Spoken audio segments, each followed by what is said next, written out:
Welcome to BR9 TV. వార్తలు చదువుతుంది మీ మాధురి. సంగారెడ్డి జిల్లా జిన్నారం మున్సిపాలిటీ పరిధిలోని రాళ్లకత్వ గ్రామంలో అధికార బలం అండదండతో అరాచకం చోటు చేసుకుంది. గ్రామానికి చెందిన ఎంబరి మహేష్ యాదవ్ తండ్రి శ్రీశైలం యాదవ్ తన సొంత స్థలంలో నిర్మించుకున్న ప్రహరీ గోడను కొందరు వ్యక్తులు అక్రమంగా కూల్చివేశారు. ఈ ఘటన వివరాలు బాధితుడు మహేష్ యాదవ్ తెలిపిన వివరాల ప్రకారం గ్రామానికి చెందిన ముసరి ప్రభు మరియు కుమార్ అనే వ్యక్తులు ఎటువంటి ముందస్తు సమాచారం లేకుండా దౌర్జన్యంగా తన ఇంటి ప్రహరీ గోడను కూల్చివేశారు. ఈ దౌర్జన్యానికి స్థానిక కౌన్సిలర్ మరికొందరు ప్రజాప్రతినిధులు మరియు సంబంధిత అధికారులు పూర్తి స్థాయిలో సహకరించారని బాధితుడు ఆరోపిస్తున్నారు. బాధితుడు ఆవేదన చట్టబద్ధంగా తనకున్న స్థలంలో గోడ కట్టుకుంటే రాజకీయ పలుకుబడితో కావాలని తనను ఇబ్బందులకు గురి చేస్తున్నారని మహేష్ యాదవ్ ఆవేదన వ్యక్తం చేశారు. న్యాయం చేయాల్సిన అధికారులే కూల్చివేతకు సహకరించడంపై గ్రామస్తులు విస్మయం వ్యక్తం చేస్తున్నారు. నిందితులపై కఠిన చర్యలు తీసుకోవాలని, తనకు న్యాయం చేయాలని బాధితుడు ఉన్నతాధికారులను కోరుతున్నారు. అధికారం చేతిలో ఉందని పేదవాడిపై దౌర్జన్యం చేయడం తగదు. నిబంధనలకు విరుద్ధంగా వ్యవహరించిన వారిపై విచారణ జరిపి చర్యలు తీసుకోవాలి. స్థానికుల డిమాండ్. ఎవరైతే ప్రభు కుమార్ అనే వ్యక్తులు మా మీద దౌర్జన్యంగా దాడికి పాల్పడుతురో వాళ్ళ ఇల్లు కూడా వాళ్ళది ఉన్నది కొంచెం అయితే వాళ్ళ ఇంటి పక్కన ఉన్న ఊరుకు సంబంధించిన పెద్ద డ్రైనేజ్ కాలువను కూడా కూడిపి 120 గజాలు అక్రమంగా సంపాదించి దాని మీద ఇల్లు కట్టుకోవడం జరిగింది. ప్రజెంట్ వాళ్ళకున్న ఇల్లు కూడా దానికి సంబంధించిన ప్రహరీ కూడా అధికారికంగా ఉన్న డ్రైనేజ్ మీద కూడా ప్రహరీ కూడా కట్టి గేట్ పెట్టి వాళ్ళు ఆ డ్రైనేజీని మొత్తం టోటల్గా కప్పేసి మూసేసి వాడుకుంటున్నారు. వాళ్ళు చేసే ఆగదారులకు రాజకీయ నాయకులు కూడా సపోర్ట్ చేస్తూ మమ్మల్ని దౌర్జన్యంగా హింసిస్తూనే ఉన్నారు. నా పేరు మహేష్, మా నాన్న పేరు శ్రీశైలం, జిన్నారం మున్సిపల్, గ్రామం రాళ్లకత్వ.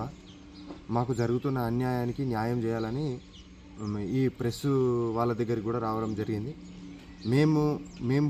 నేను మా అమ్మ పుట్టక ముందటి నుంచి కూడా అధికారికంగా ఇది మా ప్లేస్, మా స్థలంలో మేము చిన్నగా మాడిఫికేషన్ చేసుకుంటుంటే కొంతమంది అధికారుల అండదండలతోని కుమార్, ప్రభు, ముసరార్ గణేష్ వాళ్ళ భార్యలతో వచ్చి దౌర్జన్యంగా పారలు తీసుకొని వచ్చి మా గోడను గేటును గులగొట్టేసి మా అమ్మను కొట్టి అడ్డం ఎందుకు గులగొడుతురని చెప్పేసి అడ్డం పోతే గడ్డపార తీసుకొని పొడిచి పడేస్తా, నువ్వు ఇక్కడ కట్టొద్దు, దాని ముందటి జాగా మాది అని చెప్పేసి దౌర్జన్యంగా బెదిరించి గులగొట్టేసి కొట్టి పారిపోవడం జరిగింది. వెంటనే మేము పోలీస్ స్టేషన్ వెళ్ళి కంప్లైంట్ ఇచ్చి FIR ఫైల్ చేయించడం జరిగింది.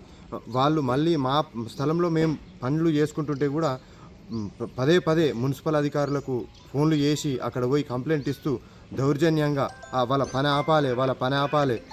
ఆపాలని మున్సిపల్ అధికారులను ఒత్తిడి చేస్తూ ఉన్నారు.